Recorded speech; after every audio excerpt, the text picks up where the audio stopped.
This next question is sent to CornyDriveThru at gmail.com from Steve in Sackville, New Brunswick. And wait a minute, I got to check. Hold on. Where's my Canadian province thing? New Brunswick, nothing more than a little butt plug south of Ontario. Go ahead. What was his name? Steve. Steve from Butt Plug. Go ahead. From Sackville, New Brunswick. Huge fan of the show. Not anymore. The other night, Bret Hart was on CBC Radio's Q podcast, and when he was asked about the Vince McMahon steroid scandal, he offered his thoughts on why he was picked in 1992 to be world champ. Bret Hart believes McMahon was fearful of losing the case and being sent to jail. He feels that's at least part of the reason he became WWF champion. Here's the quote. Vince McMahon, I think, was worried that he might actually go to jail over that stuff. He decided that he needed to put the title on somebody that was somebody that was a safe, secure bet that wouldn't drop the ball, wouldn't mess up, wouldn't have no scandals, impaired driving, or anything that could set the company back huge if they were the wrong guy. And he chose me, and I turned out to be a good hero for him and a good hero for the wrestling industry. I took wrestling in a different direction, I think. When you look back today, they don't wrestle like Hulk Hogan anymore. They wrestle like Bret Hart. Wrestling's all about action and speed and telling a story, and I think that's where I came in. End quote. So my question is, have we seen the extinction of the big muscle heads who can't move around the ring? Was Fatback the last one? And do you think there is room in today's business to have a Hogan-type persona, useless in the ring, but also oozes charisma? And I guess, what are your thoughts on Bret's overall? I didn't realize he wasn't going to ask you anything about what Bret just said. Well, I was about to say, yeah. Well, first of all, there is absolutely nothing about what Bret Hart said there that you can disagree with, and that is not factual in terms of it was the steroid trial and Vince's thought that he was going away, and the thought of trying to, de-emphasize the gigantic, over-muscular, obvious, they used to call them red flags for the steroid issue at the time, and that's why they went to Bret Hart and Shawn Michaels and et cetera. Not only that, but you knew with Bret there wasn't going to be I just mentioned Shawn Michaels. At the time, they wanted to go with the more younger, smaller, action-oriented workers that stayed away from the steroid issue. But with Bret, Vince knew there was going to be no drug scandal or no drug issue. Bret was never going to show up impaired, unable to perform. He was going to do his best to present himself as a champion, not just the WWF champion, but a real champion, because he took it seriously. And as we've mentioned, in those days, Bret took himself and sometimes business a little too seriously, but now we see it better to take it too seriously than not seriously at all. And we'd love to have some more guys that thought about the business like Bret Hart. So none of that. I mean, I didn't hear anything that was either groundbreaking in terms of a revelation that people hadn't known before. That was the idea. That's what he did. And he's right in that, he influenced more guys to work like him. Now, part of that is that there's a whole lot more guys that can aspire to look physically like Bret Hart, at least in terms of size and being in condition. You can't aspire to look like Hulk Hogan physically unless you're 6'7" and 300 pounds and blah, blah, blah. Hogan wasn't useless in the ring. Those awards go to, bless him, the Jorge Gonzalez's, the El Gigantes of the world, completely useless. But Hogan was not the athletic worker that Bret Hart or Ric Flair or any of those guys were. But psychologically, his work was good. It just didn't look very good to a discerning eye that's trying to look for, wrestling not to look like bullshit, but because of the massive promotional push behind him and his look and his talk and the psychology they used, they brought a bunch more people in who weren't particularly smart, didn't know what to look for. The big guy beats the little guy, whatever the fuck, right? So, and there's always going to be room in wrestling for big muscular guys that look like freaks and world beaters and badasses and whatever. It's just that you can't, that's not all you can feature. And Vince, at one time, that was dangerously close to all he was featuring was big muscle guys. That's why the NWA was able to beat the WWF easily, handily when it came to quality of in-ring and the overall quality of the shows, which is why each company had their individual fans that didn't cross over. Some did, many didn't. Some people liked the ice cream bar superhero stuff, and people who were used to the other style laughed at that and wanted theirs. But so to say that Hogan was useless is way exceeding the case. But again, it was when Hogan got over originally, because just like the reason why superstar Billy Graham got over, the reason why the originators of not only the promo but the bodies always got over, because in superstar Billy Graham's day, nobody had a body like that. In wrestling, sometimes out of wrestling. When Hogan got the push, nobody had the look and the size and the body and the talk like that. But then when Vince tried to constantly find the next superhero-looking guy, and you go to the Ultimate Warrior, Warrior did a lot of damage to the image of the bodybuilder in wrestling, because he was the classic example of this guy's the shits and nothing you can do will make it any better. It's all body. The guys resented that. A lot of the fans resented it. They didn't want bodybuilders. They wanted wrestling. And the bodybuilders as wrestlers, a lot of them sucked. So anyway, the point is there needs to be variety. And when Vince all he was doing was pushing bodies, that's when everything got so. When he finally had to stop that because of the steroid issue, the wrestling business got better in terms of performance and in terms of the quality of the matches. But an unfortunate byproduct of this monologue I've just given, and then Brian, I'll let you jump in, is the generation that came after thought about Hogan like this guy in terms of there's nothing we can learn here and there was no redeeming quality.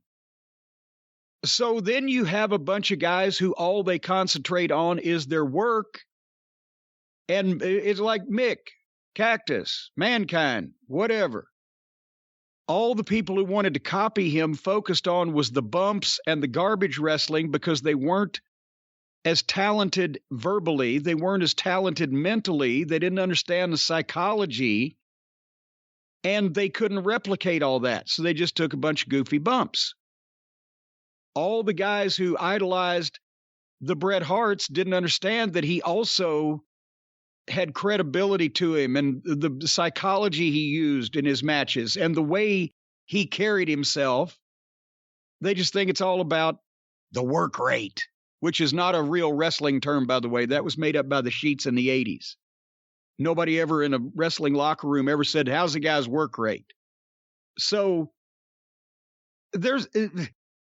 it's basically, it depends on what camp you're in. To close this thought up, there was good and bad to be taken from both viewpoints, and some people just take all the good and none of the bad from either. Brian, jump in here. I think the one note about Hogan that's important is he's one of the smartest workers ever. He may not be the most action-packed, but he wouldn't have been Hulk Hogan if he was doing tumble salts. Right. And he knew exactly what he needed to do, and he was the perfect Hulk Hogan. Like, no one could have done what he did better than he did it. But he wasn't everyone's cup of tea, obviously. Could the shit that Hulk Hogan have done that made sense for Hulk Hogan to do have looked better? Yes. But because he wasn't doing screwy shit that he had no business doing, people didn't remark on that. It made sense, so they went with it because he was over. And you don't see much of a Hulk Hogan influence on in-ring wrestling at all. And like you said, despite who he is out of the ring or whatever, there are things you could learn psychology-wise from Hulk Hogan. You can't learn how to do a moonsault from Hulk Hogan. But there's no influence over modern wrestling. To me, the bigger thing, and Bret Hart's one of my all-time favorites, and for years, it was Bret, Flair, Terry, Piper, Midnight Express. And, Bret and the Express have risen on that list higher than other people in recent years, and Bret's stuff holds up well. Bret's stuff looks really good, and I think the thing with modern wrestling is you can kind of identify which guys were bigger Bret fans and which guys were bigger Shawn fans. You won't see a Hogan influence, you'll see a Shawn Michaels influence, and I tend to really like the guys who study Bret more than the guys who saw Shawn and wanted to do that. Well, let's branch off in a slightly different direction since you brought it up. Tag teams. For a while, the Road Warriors spawned every kind of imitator that could possibly be spawned. The Road Warriors, Demolition, the Powers of Pain. T-Joe Khan was a Road Warrior knockoff.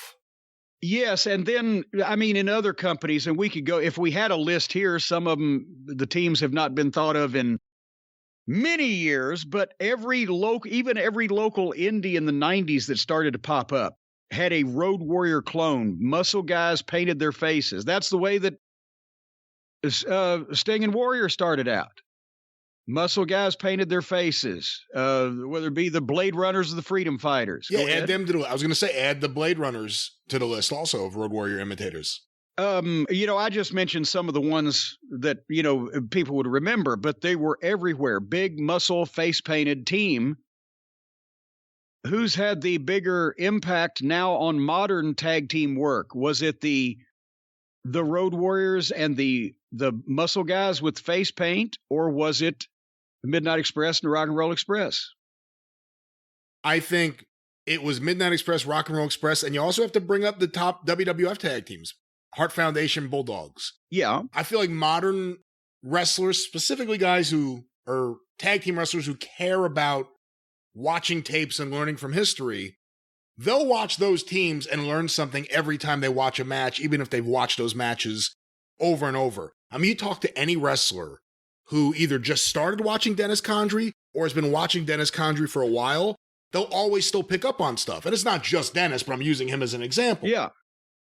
And the Fantastics, Bobby Fulton and Tommy Rogers. See, you know what? And I understand. As a matter of fact, I think on Twitter, Dax Harwood, somebody asked the question, one of those, give your thoughts on Twitter. Most underrated tag team in wrestling history. And Dax immediately, the Fantastics, period, which is probably the case because they were in the ring as good as any babyface tag team of the 80s. And that's how I sold them to Dusty. We asked him to bring them in, I said, the Rock and Roll Express may have had a history of bigger box office, but the Fantastics are the best babyface tag team in the business in the ring. That's what I was going to say. I was going to say that I've actually always thought the Fantastic matches in 84 and 88, to me, I always enjoyed those better than the Rock and Roll matches, although I certainly recognize why the Rock and Roll matches are the more significant ones. And, I started thinking, somebody sent an email a couple months ago, and I didn't even save it for one of the shows, but to offshoot that, the Rock and Roll Express and the Midnight Express, and as you mentioned, the Bulldogs and the WWF and the Hart Foundation. But every time that you watch a tag team match now, I'm not talking about the modern indie, the gymnastics, the lucha stuff. Everybody thinks they're in Mexico. I'm talking about when guys have tag team matches where they're doing actual tag team shit. It's something that one of those, 4 or 5 teams that I just mentioned invented. The only other 2 teams I'll throw in there, because I know what guys watch, Brainbusters and Rockers. And this may have been slightly off your radar, but in 1989, the Brainbusters and the Rockers had some great matches. And Saturday night's main event in 89 was featuring good tag team matches each time. And that's where you got the Demolition 2 out of 3 falls with the Brainbusters. As a kid, it was amazing. Watching now, it's just smoke and mirrors and all sorts of shit. Andre at ringside. But the Brainbusters and the Rockers, because a lot of those house show matches exist, it's a little bit after Midnight Rock and Roll. Well, the first run of the first, then the second, and the third run of Midnight Rock and Roll and Midnight Fantastics, but I think that's on the list too in terms of influence. Yeah, and Tully and Arn were so good together, but a lot of people think of their singles runs also, and they weren't, unfortunately, a regular featured team that long. What about a year and a half in Crockett? But anyway, when FTR does a lot of callbacks to the moves, but whether it's the rocket launcher or the flapjack or Tully and Arn's spike pile driver, or I get a tickle now at some of the things that I see that these guys are doing on TV today that probably could give a shit whether I drop dead, turn blue, or burst into flame. And they're doing shit that I invented. I kind of get a tickle out of that. Anyway, it's your show. Did you think 30 years ago we would be at this point where we wouldn't have guys with face paint on steroids? I mean, guys are still on steroids or growth hormone, and guys still every now and then have some face paint, but we don't have any Road Warrior clones really nowadays. Did you think we would get here 30 years ago?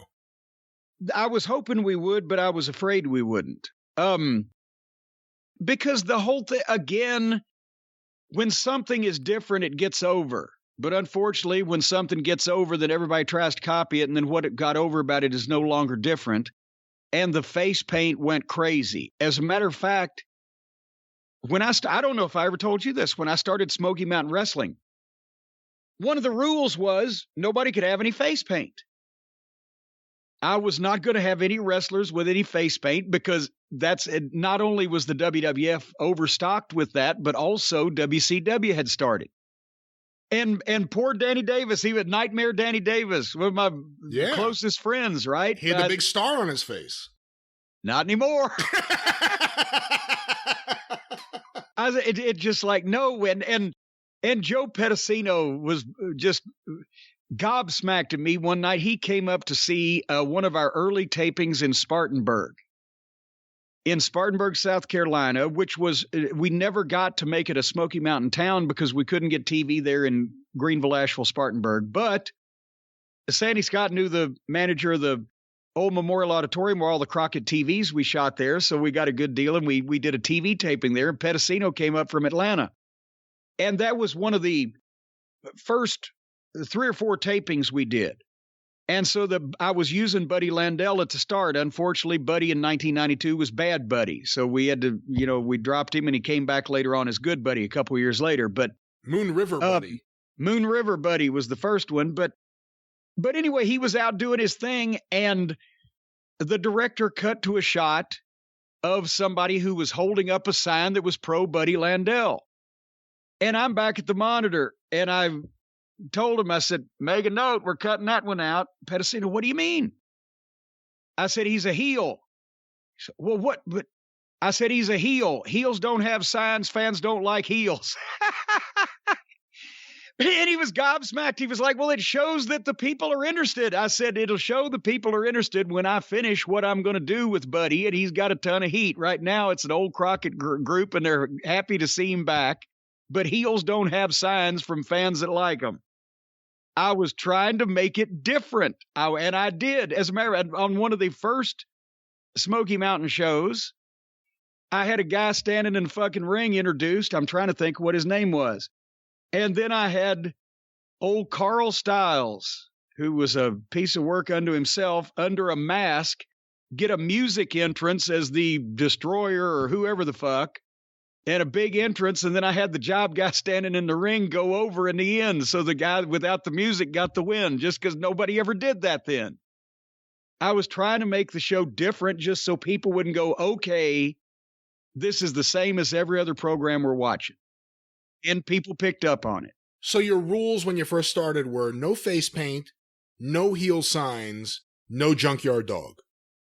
Well, yes, and that was Rick Rubin's, but unfortunately I had to agree with him because of the physical condition that JYD was in at that time. And we have lost everybody now the pilot taping for Smoky Mountain Wrestling was shot in Greenville, South Carolina at the Memorial Auditorium where Crockett used to run, because Bobby Fulton at the time was living in Charlotte, and he had found a guy that wanted to put some money in promoting some wrestling events. And one of them that he had booked was at the Greenville Memorial Auditorium.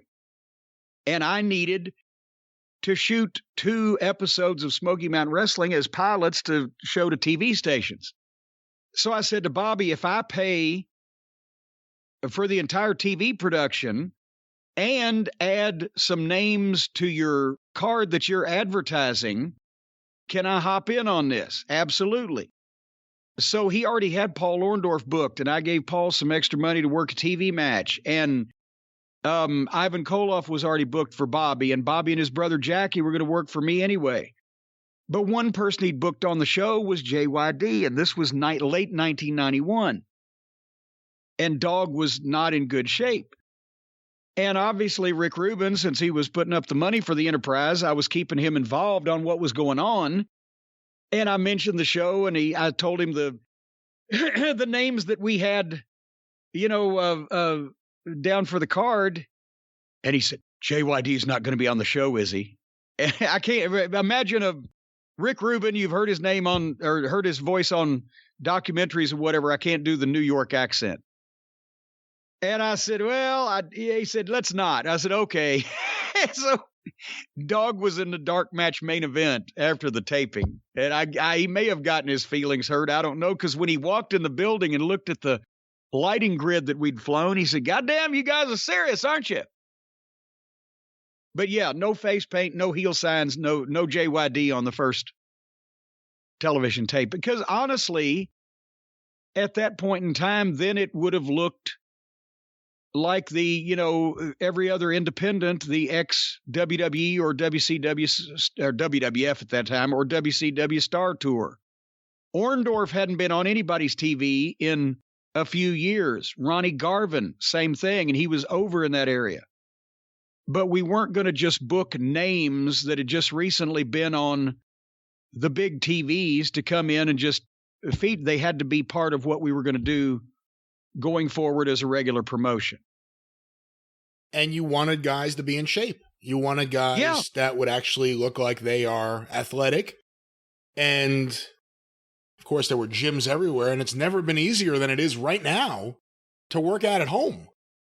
Well, that's exactly right, because that's where you need to be spending most of your time, as crazy as the world is these days. But if you've been working too hard but not working out hard enough, and you want to get in shape but don't have time to get to the gym, Echelon brings the gym to you, just like this podcast brings gym to you. Echelon brings a different type of gym to you. When you're trying to reach your fitness goals, folks, it can help to have world-class instructors like Nicole Griffin and Michael Brown. You've heard of them, Brian. They're on the tip of everybody's tongue. They choreograph classes with music from your favorite artists, and you get a community of hundreds of thousands of people who can give you that extra push. They can say, you fat slob, work harder, and look at the state of you. Or they can be nicer. Echelon will give you a community and instructors. It's the affordable way to get the workout equipment, the workout community, and an instructor's motivation, like run faster, there's someone chasing you. Right in the comfort of your own home, folks. And with Echelon's fitness app, my God, it provides you thousands of live. Have you ever had anybody chasing you in your own home? No, of course not. It's very frightening. Echelon's fitness app provides you thousands of live and on-demand classes with great music from your favorite artists. You can work out anytime, day or night. Crush your fitness goals. Grind them into powder. Sprinkle them out in your front yard. Just pick your class. Climb the leaderboard. You'll be able to climb this thing in no time at all. Working out on these items, you'll be able to climb that leaderboard like you've been working for the phone company for 25 years. Cheer each other on. Give it your all.